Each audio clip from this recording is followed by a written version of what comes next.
स्वागत है आपका फिर से एक बार एक नई वीडियो में ओएसपीएफ सीरीज में। और एलएसए के ऊपर ये सीरीज चल रही है हमारी। LSA 1, LSA type 2, type 3, type 4, 5 हम डिस्कस कर चुके हैं और 6 हमने बताया था कि ओएसपीएफ यूज़ करता नहीं है, मल्टीकास्टिंग के लिए अपनी अलग से प्रोटोकॉल है।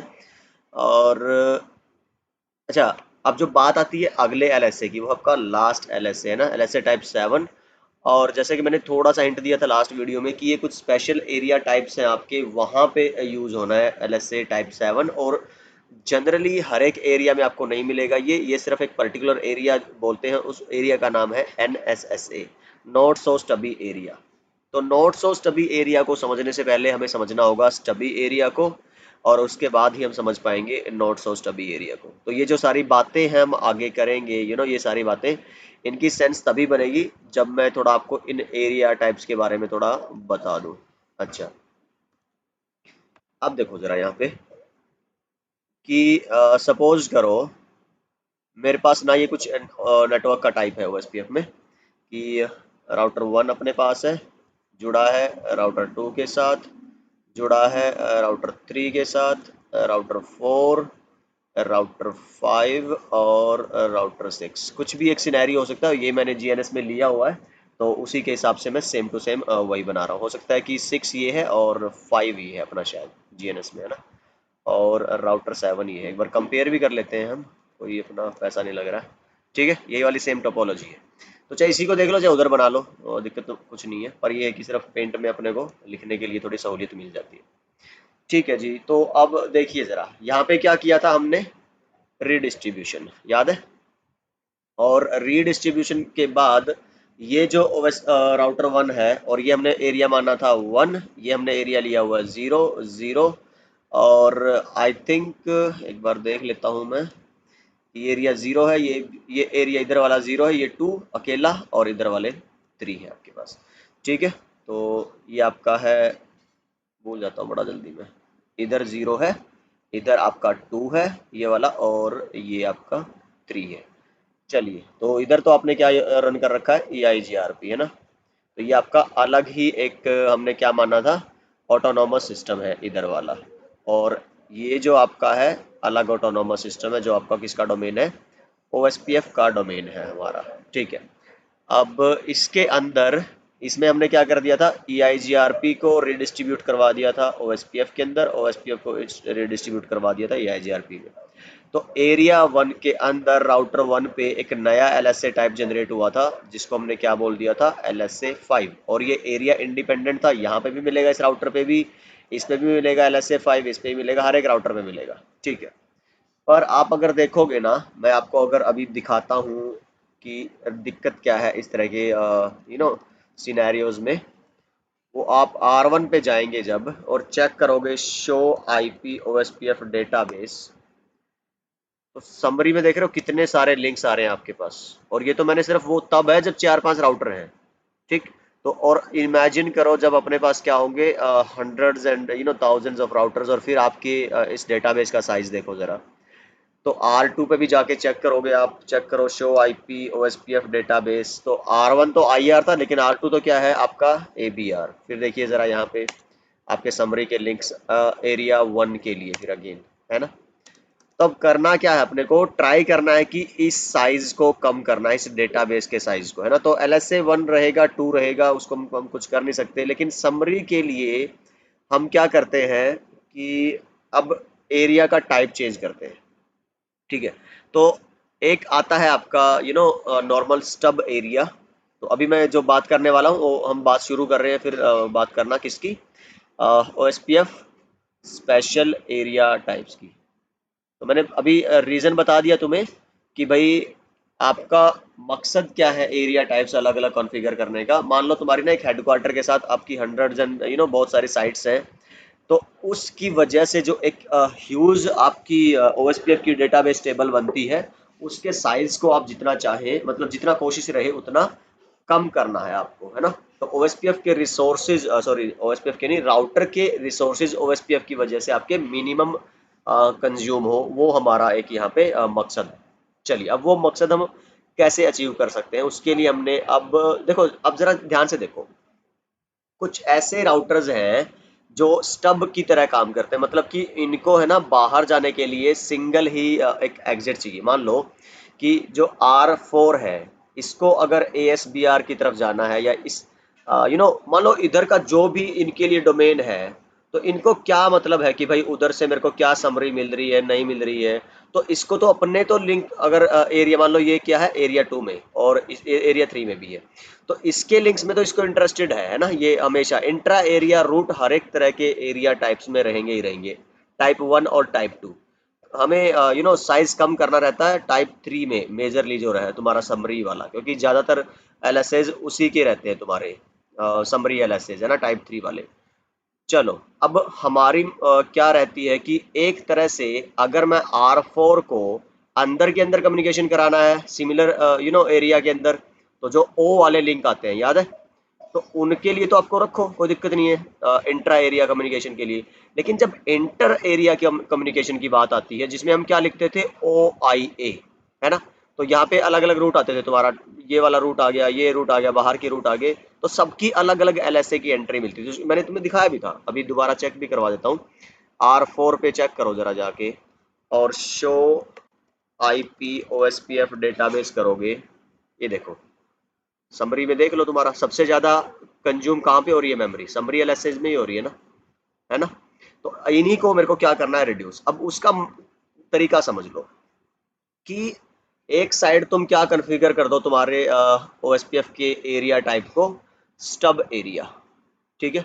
स्टब एरिया का मतलब क्या है कि तुम्हारा जो राउटर है ना, अब उसके पास सिर्फ LSA टाइप 1 रहेगा, LSA टाइप 2 रहेगा, ठीक है। ध्यान से सुनना मेरी इस बात को, कि जो तुमने स्टब एरिया कॉन्फ़िगर किया है ना, तो और एरिया कॉन्फ़िगर होता है स्टब, और ये जो भी मैं लिखूंगा ना यहाँ पे वो नेटवर्क या राउटर नहीं होते। तो सबसे पहला क्या है आपका स्टब एरिया है, दूसरा है आपका टोटली स्टब, और तीसरा है आपका नॉट सो स्टबी एरिया, और फोर्थ है आपका टोटली नॉट सो स्टबी एरिया, है ना। अब समझो जरा ध्यान से, स्टब एरिया जब भी आप कॉन्फ़िगर कर देते हो, मान लो आप राउटर 4 पे जाते हो, इस पे OSPF आपने 4 चला रखा है, यहाँ पे लिखोगे router OSPF 4 and area 2 stub, ठीक।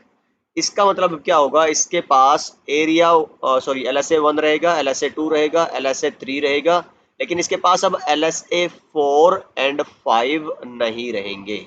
इनकी जगह सिर्फ क्या आ जाएगा, इसके पास एक डिफॉल्ट रूट, कि अब जो ASBR तक जाना है ना, उसकी इन्फॉर्मेशन LSA 5 या 4 की फॉर्मेट में नहीं रहेगी इसके पास, क्योंकि अब इसको जरूरत ही नहीं है। अब वो सिर्फ क्या करेगा, एक डिफॉल्ट रूट वहां पे आ जाएगा तुम्हारा, ठीक है। ये कॉन्फ़िगरेशन में देखेंगे हम कि कैसे ये सब पॉसिबल है। कुछ नहीं है, कॉन्फ़िगरेशन स्ट्रेट फॉरवर्ड है, लेकिन कहाँ पे किस तरह का एरिया कॉन्फ़िगर करना है वो थोड़ा सा पजलिंग है यहाँ पे, और उसकी इंपॉर्टेंस क्या है ना।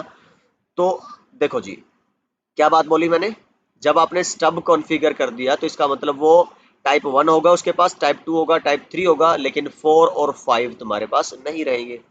लेकिन अब मैंने क्या बोला था, ज्यादातर क्राउड या कंज्यूम जो है मेमोरी वगैरह किससे होती है तुम्हारी, LSA टाइप 3 से, तो 3 तो अभी भी है, ठीक। तो तुम क्या करो कि भाई अब इसको कॉन्फ़िगर कर दो तुम टोटली स्टब। लेकिन ये ध्यान देने वाली बात ये है कि हम आगे बात करेंगे जब मैं तुम्हें थ्योरी वगैरह दिखाऊंगा कि कौन सा कब करना है, लेकिन मैं भी सिर्फ एक आइडिया दे रहा हूँ कि इसको और अगर तुम्हें रिड्यूस करना है तो तुम किसकी तरह कॉन्फ़िगर कर दो इसको, टोटली स्टब की तरह, ठीक है। अब टोटली स्टब वैसे इधर करेंगे आप और इधर करते हैं तुम स्टब, चलो इसको छोड़ दो अभी, ये कॉम्प्लेक्स नहीं करता मैं, सिर्फ अभी कॉन्सेप्ट समझा देता हूँ।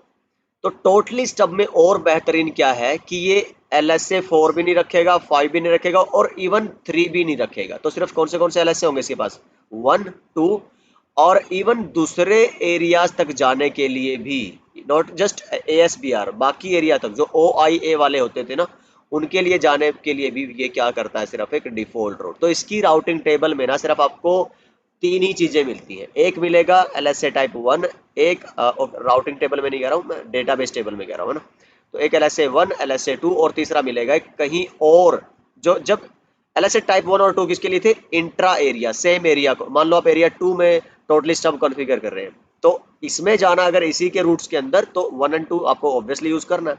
पर एरिया 1 एरिया 3 एरिया 5 में जाना है तो आप सिर्फ क्या यूज करोगे, एक डिफॉल्ट रूट। मतलब हर एक IR के पास ABR तक जाने का क्या रहेगा, एक डिफॉल्ट रूट जो इसकी एडवर्टाइजर आईडी से रहेगा ABR की।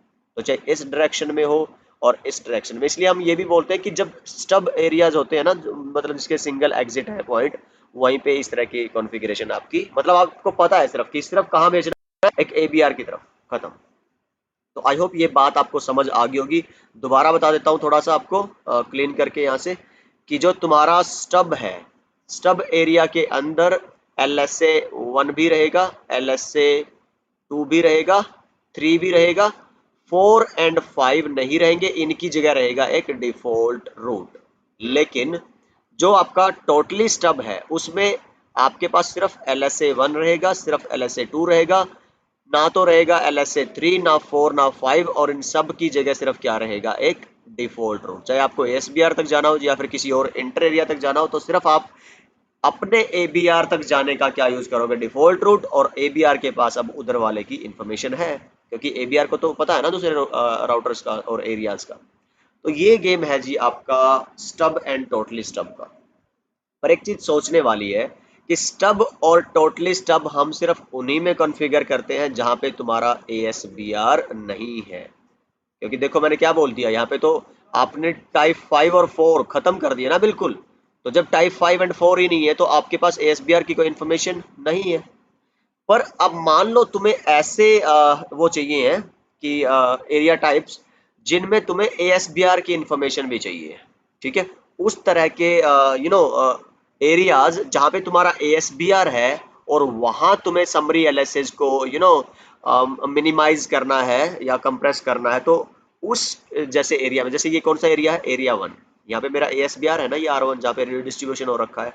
तो इस तरह के एरियाज को आप कॉन्फ़िगर कर देते हैं एज NSSA, और उसका नाम क्या है, नॉट सो स्टबी एरिया। तो नॉट सो स्टबी एरिया और टोटली नॉट सो स्टबी एरिया का मतलब क्या है कि जो तुम्हारा NSSA है ना, एक मिनट, इलेक्ट्रिसिटी बड़ी दिक्कत कर रही है आज। अच्छा, तो मैं क्या बता रहा था अभी तुम्हें, शायद हम बात कर रहे थे किसकी, NSSA और टोटली NSSA आई थिंक, है ना। काफ़ी देर बाद आया हूँ वापस स्क्रीन पे मैं। अच्छा, एनीवे, तो आई होप हम इधर ही थे, नहीं तो एडिटिंग करनी पड़ेगी बाद में ना। चलिए कोई बात नहीं। NSSA का क्या मतलब है कि भाई ऐसा एरिया जहाँ पे आपको ASBR भी अलाउ करवाने हैं, ठीक है, पर इसको अगर कॉन्फ़िगर कर दोगे NSSA को, इसका मतलब तुम्हारा सिंपल है कि तुमने क्या कर दिया है, LSA के जो टाइप 4 और 5 है इन दोनों को करवा दिया है ब्लॉक, ठीक है। अभी भी लेकिन ध्यान देखो, ये LSA टाइप 3 लिख रहा हूं मैं, कि सेम है स्टब और NSSA और सेम है टोटली स्टब और टोटली NSSA। कैसे, स्टब में तुम्हारा समरी LSA अलाउड था ना, तो इसमें भी समरी LSA टाइप 3 वाला अलाउड होगा, ठीक है। लेकिन जब उसको टोटली NSSA कन्फिगर कर दोगे, ठीक है, जैसे हम टोटली स्टब करते थे, तो उसका मतलब उसमें टाइप 3 भी नहीं रहेगा और उसकी जगह सिर्फ क्या आ जाता है, एक आपका डिफॉल्ट रूट, ठीक है। तो जब स्टब एंड टोटली स्टब में फर्क क्या है, स्टब जब कॉन्फ़िगर करते थे तो हम क्या लिखते थे, एरिया 1 स्टब, और जब आपको टोटली स्टब करना है तो बस इसके आगे क्या लिख दो, area 1 stub space no summary, कि भाई समरी LSA भी नहीं चाहिए अपने को, बस खत्म बात। इसी तरह से जब तुम कॉन्फ़िगर कर रहे हो कौन सा, NSSA और ये सब। अच्छा, एक एग्जांपल मैं तुम्हें दिखा दूंगा, शायद कौन सा कर ले, NSSA वाला कर लेते हैं ना, कि मान लो ये एक राउटर है मेरे पास, ठीक है, तो इधर मैं करूंगा NSSA, तो ये जो एरिया है एरिया 1, इसको हम NSSA में कॉन्फ़िगर करके देख लेते हैं। चलो कि रिजल्ट ही दिखा देता हूँ सामने, है ना, आपको तो थोड़ा लगेगा कि हाँ बातें ही बातें, या फिर इसका एक्चुअल रिजल्ट वो मिल रहा है कि नहीं मिल रहा है हमें। ओके, तो चलिए लैब में फिर एक बार देख लेते हैं डेमोन्स्ट्रेट करके कि अभी जो हम बातें कर रहे हैं वो कितना आपकी सेट बैठती है। ठीक है, राउटर 1 पे, राउटर 2 पे मैं क्या करता हूँ कि इधर देखिए हमने क्या किया है, इस वाले राउटर पे मैंने क्या कर रखा है, रिडिस्ट्रीब्यूशन। तो ये क्या बना हुआ है हमारे लिए, ASBR, ठीक है।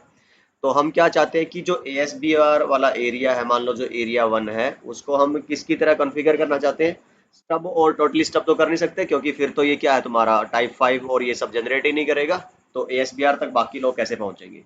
तो इसके केस में हमें क्या करना रहता है, इसमें आपका NSSA और टोटली NSSA। तो मैं क्या करूंगा, इस साइड पे जो राउटर 1 है, जो तुम्हारा ASBR है, जो अपनी इंफॉर्मेशन जनरेट कर रहा है, इधर मैं कॉन्फ़िगर करने वाला हूँ इसको NSSA, ठीक है।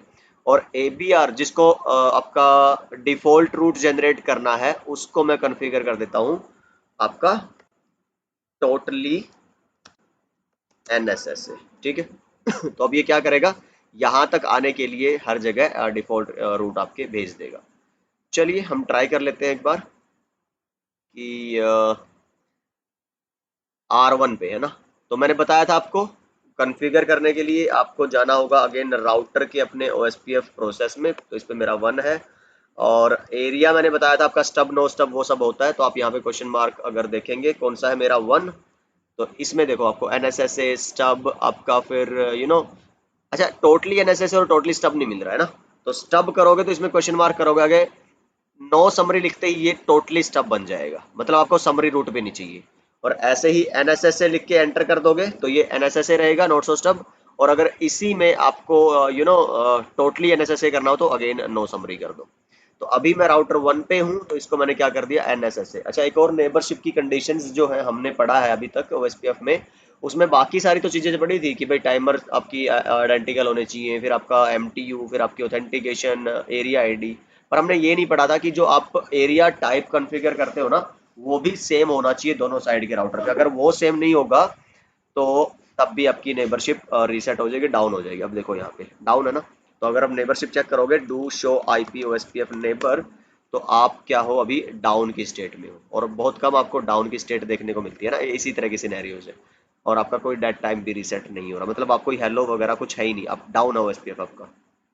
अच्छा फिर इसको अपलाने के लिए क्या करें, राउटर 2 पे आइडेंटिकल कॉन्फ़िगरेशन, मतलब उस पे भी आप NSSA कॉन्फ़िगर करें।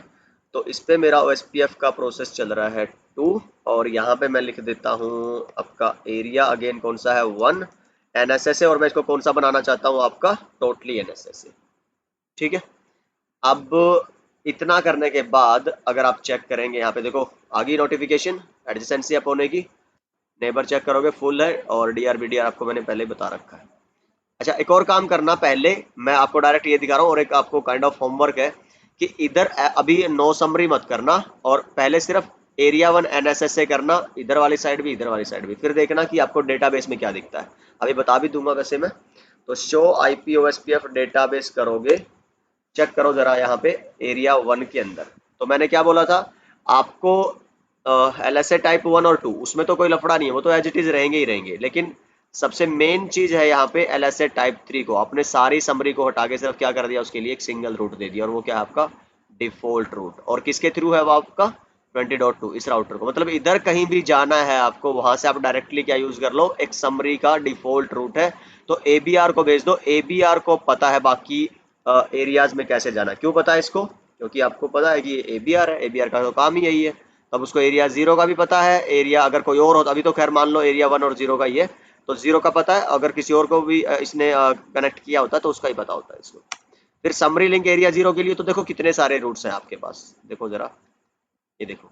पर अगर आप एरिया 1 के लिए चेक करोगे समरी में तो क्या दिख रहा है, सिर्फ एक डिफॉल्ट रूट, ठीक। मतलब अगर इधर से किसी को भी जाना है आपका मान लो इस ASBR के पास तो किसको यूज करो आप 20.2 मतलब राउटर 2 को।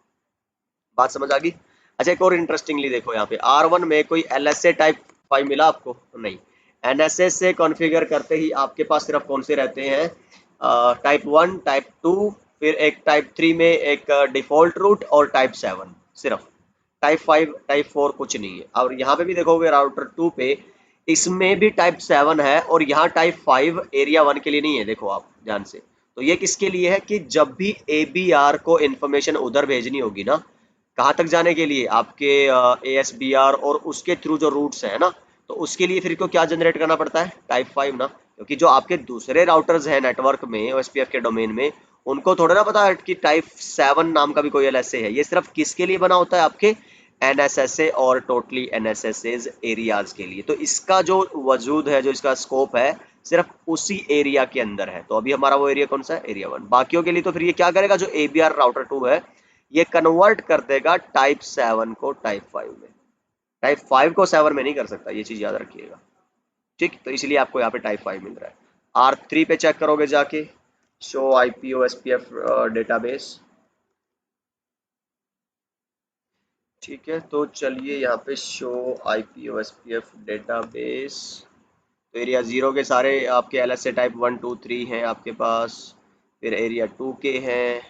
पर जब भी आपको कहाँ जाना होगा, आपके ASBR के पास। हमने क्या बोला था, कौन से आपके LSA टाइप यूज होंगे, टाइप 5। ठीक, तो इनको तो पता भी नहीं है कि उधर कोई NSS और वो सब कुछ हो रखा है। ठीक है, आपके लिए तो सिंपल क्या है, इस ABR ने क्या जनरेट करके दे दिया है, टाइप 7 टू टाइप 5। इनके अंदर ना बिट होती है, वो बिट फ्लिप करती है तो 7 वाला किसकी तरह बिहेव करने लगता है, 5 की तरह। तो वो CCI वगैरह में पढ़ेंगे कभी, जब अगर भगवान ने मौका दिया, रखा जिंदा और है ना हेल्दी। चलिए, कुछ भी निकल जाता है ना कई बार फ्लो फ्लो में। एनीवे, तो इतना ही है शायद इस वाली वीडियो के अंदर। तो बात करेंगे अगली वीडियो में फिर किसी और टॉपिक के बारे में, और थ्योरी में आपको एक बार दिखा देता हूँ। यहाँ पे वीडियो कितनी लंबी होगी, 20 मिनट है ना। चलिए, तो अब ये कहाँ से करी थी हमने, ये है तुम्हारा इधर से है ना। तो ये आप रख लीजिए, आपको पढ़ना है, स्क्रीनशॉट लेना है, या फिर और आपको पता है you can purchase these notes right, तो you can mail me on. अच्छा, आज काफ़ी सारी वीडियोस बना ली है मैंने ना, तो जबान भी थोड़ा सा साथ नहीं दे रही है अभी, क्योंकि वही है, आज टाइम है और लगा कि चलो बना के छोड़ देते हैं यार, है ना, अपलोड होती रहेंगी, फिर शेड्यूल कर देंगे। वही है, रोज़ रोज़ फिर टाइम नहीं लगता है वो सब। चलिए, तो ये सब थियोरेटिकल है आपके पास, पढ़ सकते हैं आप। और कोई डाउट आता है, कोई भी प्रॉब्लम होती है, तो आप मुझे कमेंट कर सकते हैं, मेल कर सकते हैं। आपको you know the drill, you know the concept है ना अपना, जो भी रहता है इस चैनल का। तो ये एरिया टाइप मैंने तुम्हें सारा बताया था, बैकबोन एरिया है, रेगुलर एरियाज है, यू नो अच्छा, इसमें कुछ कंडीशंस भी लिखी मिलेंगी कि ये जो तुम कॉन्फ़िगरेशन करते हो ना, ये नॉन बैकबोन होनी चाहिए, है ना। ट्रांजिट एरिया में ये सब नहीं कर सकते तुम, तो वो यहाँ पे लिखी होगी। और ये OSPF के बेस्ट पाथ सिलेक्शन की अगली वीडियो रहेगी शायद, उसमें ये बताऊंगा कि किस तरह के रूट्स को OSPF पहले प्रेफर करता है, किस तरह के रूट्स को तवज्जो मिलती है, और वो सो ऑन एंड ऑन उस तरह से। तो यहाँ पे लिखा होगा सारा का सारा, बहुत आसान सी लैंग्वेज है, तो अच्छे से पढ़ पाएंगे आप। और बड़ी मेहनत लगती है यार, है ना, पता है, इन इजी लैंग्वेज में। नहीं तो तुम फॉरेन राइटर्स की बुक पढ़ोगे, तुम्हें पता ही होगा कि कैसे कैसे लिखते हैं वो लोग, है ना। तो चलिए, और NA से तो आप नोटिस कर रहे होगे शायद, है ना। आप अगर फीडबैक देना चाहें तो कमेंट वगैरह में बता सकते हो कि बहुत ज़्यादा कवर करने की कोशिश की मैंने, क्योंकि NA में तो ठीक है यार, तुम्हें थोड़ा बहुत बेसिक और वो सभी चाहिए होता है, पर यहाँ पे तुम्हें बहुत सारी थियोरी चाहिए होती है अगर NP क्लियर करना है तो। यहाँ पे कोशिश कर रहा हूँ कि स्लाइड्स भी थोड़ी सी उस तरह की रहें कि जिसमें एरिया ज़्यादा कवर हो रहा है, और पूरी स्लाइड पे लिख पाएँ और ज़्यादा कंटेंट डाल पाएँ। तो कॉन्फ़िगरेशन का मैंने तुम्हें आइडिया दे दिया है यहाँ पे, ठीक है। इतना इंक्लूड नहीं कर रहा हूँ मैं, और एक एग्जांपल तुम्हें मैंने NSSA और उसका दिया है। बाकी अगर इस वाले पार्ट से तुम इसको अंडरस्टैंड कर पाओ तो इट्स गुड, अदरवाइज फिर लेट्स सी कि लैब का फिर एडवांस लैब OSPF की रखूँगा इसमें, या फिर अलग से बनाऊँगा। तो लेट्स सी क्या रहता है उसका, है ना। तो फिर एक्सटर्नल रूट मैंने बताया था तुम्हें जब कॉन्फ़िगर कर। अच्छा, एक और चीज़ दिखाता हूँ तुम्हें कि जब हम बात करते हैं ना आपके टाइप 5 LSA और ये सब, उसमें रीडिस्ट्रीब्यूशन जब की थी, ASBR जब आया था, तो E1 E2 के बारे में मैंने बात की थी ना। डिफॉल्ट कॉस्ट क्या रहती थी, E2, और अदरवाइज क्या रहती थी, E1। इसी तरह से जब आप करते हो, ये कॉन्सेप्ट है उसका, E1 का और E2 का, स्टब एरिया की, ये सब देख लेना आप। अच्छा, ये बहुत अच्छा, इससे पहले मैं भूल जाऊं कि मैं आपको दिखा देता हूं कि क्या बताने वाला था। अब अगर आप चलते हो ना दोबारा से इस वाले डेमोन्स्ट्रेशन पे, R1 पे, अच्छा R2 पे तो कुछ मिलेगा नहीं, R1 पे तो शो IP रूट करोगे। इसमें तो सिर्फ तुम्हारे पास क्या है, एक डिफॉल्ट रूट है ना। तो देखो राउटिंग टेबल का साइज कितना कम कर दिया आपने। ऐसे ही राउटर 2 पे चलते हो, अगर आप शो IP रूट करोगे, यहाँ पे जरा एक नोटिस करना, 70 का रूट कैसे आ रहा है, N2 से आ रहा है ना। जब आपने नॉर्मल ASBR इसको बनाया था और NSSA में कॉन्फ़िगर नहीं किया था, तो सिर्फ क्या लिखा रहा था, E2, और आप इसको E1 में भी कॉन्फ़िगर कर सकते थे। कॉस्ट का हिसाब था इसमें, एक में स्टैटिक कॉस्ट रहती थी E2 वाले में, ये 20 हमेशा, और एक में आप ये चेंज हो सकती थी, है ना। तो इसी तरह से इसमें आता है N2 एंड N1। तो OSPF जो है सबसे पहले प्रायोरिटी देता है अपने इंट्रा एरिया रूट्स को, O वाले रूट्स को, ठीक है। तो जो इसके खुद के रूट्स होंगे, फिर उसके बाद ये तवज्जो देता है तुम्हारे इंटर एरिया रूट्स को, ठीक है। फिर उसके बाद ये आता है जो नॉर्मल ASBR है और टाइप 1 वाला, फिर ये तवज्जो देता है टाइप 2 को, फिर ये आता है आपका N1 पे और N2, मतलब जहाँ पे आपने NSSA और वो सब कॉन्फ़िगर कर रखा। अगली वीडियो में बात करेंगे इसकी डिटेल में। तो यही है, यही मुझे बताना था कि आपकी आउटपुट चेंज हो जाएगी फिर अगर बाकियों की बात करोगे। अच्छा, अगर R3 पे जाके देखोगे तो क्या मिलेगा, शो आईपी रूट में, शो आईपी रूट, यहाँ पे क्या दिखा रहा है आपको, N50E2। अब देखो इसके लिए क्या ऐसा कुछ हो रहा है, इसको पता चला नहीं, मैंने बोला था वो NSS और वो सब किसके लिए, सिर्फ आपके उस पर्टिकुलर एरिया के लिए जहाँ पे आपने क्या कॉन्फ़िगर किया हुआ था, आपका नोट्स और स्टबी या फिर स्टबी एरिया वाला, ठीक है। तो ये सारा यहाँ पे ये बहुत इंपॉर्टेंट है। इतना सारा जब आपको लगेगा ना कि थ्योरेटिकल हो रहा हो, तो इस तरह की टेबल्स अगर मैं मिस कर दूं ना कई बार नोट्स में, तो तुम खुद जरूर बना लिया करो, ठीक है। या फिर मुझे कमेंट्स में याद दिला दिया करो कि सर ये नोट्स में ऐड नहीं किया, तो मैं बाद में डाल के आपको दोबारा से नोट्स में दे पाऊँ रिकॉर्डिंग में। तो ये जरूर ध्यान से देखना, चाहे एक आधी रिपीट भी मिलेगी पर अलग अलग एंगल से मिलेगी, ताकि आपको आसानी रहे चीज़ों को अलग अलग एंगल से याद रखने में। तो ये देखो आपको आउटपुट मैंने एक साथ दे दी है, तुम खुद अगर करोगे तो अच्छी बात है, अदरवाइज तुम यहाँ पे देखोगे अगर नॉर्मल एरिया में आपको सारे के सारे मिल रहे हैं, टाइप 1, टाइप 2, टाइप 3, आपका टाइप 4, टाइप 5। फिर अगर आप इसको स्टब बना दोगे तो आपको टाइप 1 तो मिल रहा है, टाइप 2 मिल रहा है, टाइप 3 में लेकिन क्या आ रहा है, एक डिफॉल्ट रूट आ रहा है ना, तो उसी का क्या मतलब है, स्टब। फिर टोटली स्टब का मतलब क्या हुआ कि आपका टाइप 1 है, टाइप 2 है, और इसमें भी क्या है, आपको आपको क्या मिल रहा है, डिफॉल्ट रूट, ठीक। उसके बाद आपको आता है NSSA, अभी मैंने बताया, टाइप 1, टाइप 2, टाइप 3 में, और फिर आपकी इसमें जनरेट क्या होते हैं, टाइप 7। फिर आपका टोटली NSSA है जिसको नो समरी से आप कॉन्फ़िगर करते हैं, तो इसमें क्या आता है तुम्हारा, डिफॉल्ट रूट। तो ये यही है सारा का सारा गेम। और ये जो मैंने बताया तुम्हें, जो अभी थियोरेटिकली बोला था कि भाई तुम्हारा क्या बोलते थे अभी, सच में बोलने की कंडीशन बची नहीं, जल्दी से खत्म करते हैं, वीडियो भी काफी लंबी होगी है ना, रेस्ट मारते हैं थोड़ा। ठीक, तो जो मैंने थ्योरेटिकली बोल के बताया था ना कि भाई स्टब में इस तरह के LSAs होंगे नहीं होंगे, ठीक, ये लिखा था जो मैंने यहाँ पे बड़ी ही सुंदर सी लिखावट में, तो ये सारा उधर मैंने तुम्हारे रेफरेंस के लिए डाल के रखा है। तो ये नोट्स वगैरह जो बनाने, आप एज इट इज स्क्रीनशॉट ले लो या अपने हिसाब से अपने नोट्स बना लो, ठीक। अब ये मैंने एक कोशिश की है, अच्छी नहीं है समझ सकता हूँ, पर खुद के हिसाब से अपने बनाना तुम ट्राई। मैंने क्या किया है कि किस तरह का एरिया, ये जो ASBR वाला है क्या कॉन्फ़िगर किया है, इसको NSSA कॉन्फ़िगर किया है, ठीक है। किसको स्टब कॉन्फ़िगर किया है, टोटली NSSA। और किस तरह के राउटर से फिर कौन से, जैसे ABR से IR तुम्हारा जा रहा है ना, कौन सा आपका, फिर तुम्हारा ASBR से IR जा रहा है तो टाइप 7 का है, और ये कौन सा टाइप 3 का है, ये टाइप 5 का LSA है। तो ट्राई किया है एक तुम्हें मैक्सिमम इंफॉर्मेशन। अब लेट्स सी, और मुझे बताइए कमेंट में कि एम आई सक्सेसफुल और नॉट। अगेन फिर वही, कौन से तरह का राउटर किस तरह के LSAs और वो सब जनरेट करता है। एंड यस, अगली वीडियो में हम बात करेंगे एक डिफरेंट टॉपिक, और LSA का जिक्र इन वीडियोस 3, 4, 4, 5 जो भी है इनमें खत्म। आई होप CCNP के लेवल के हिसाब से आपको कुछ ना कुछ एक्स्ट्रा जरूर मिला होगा, कोशिश मेरी यही रही है।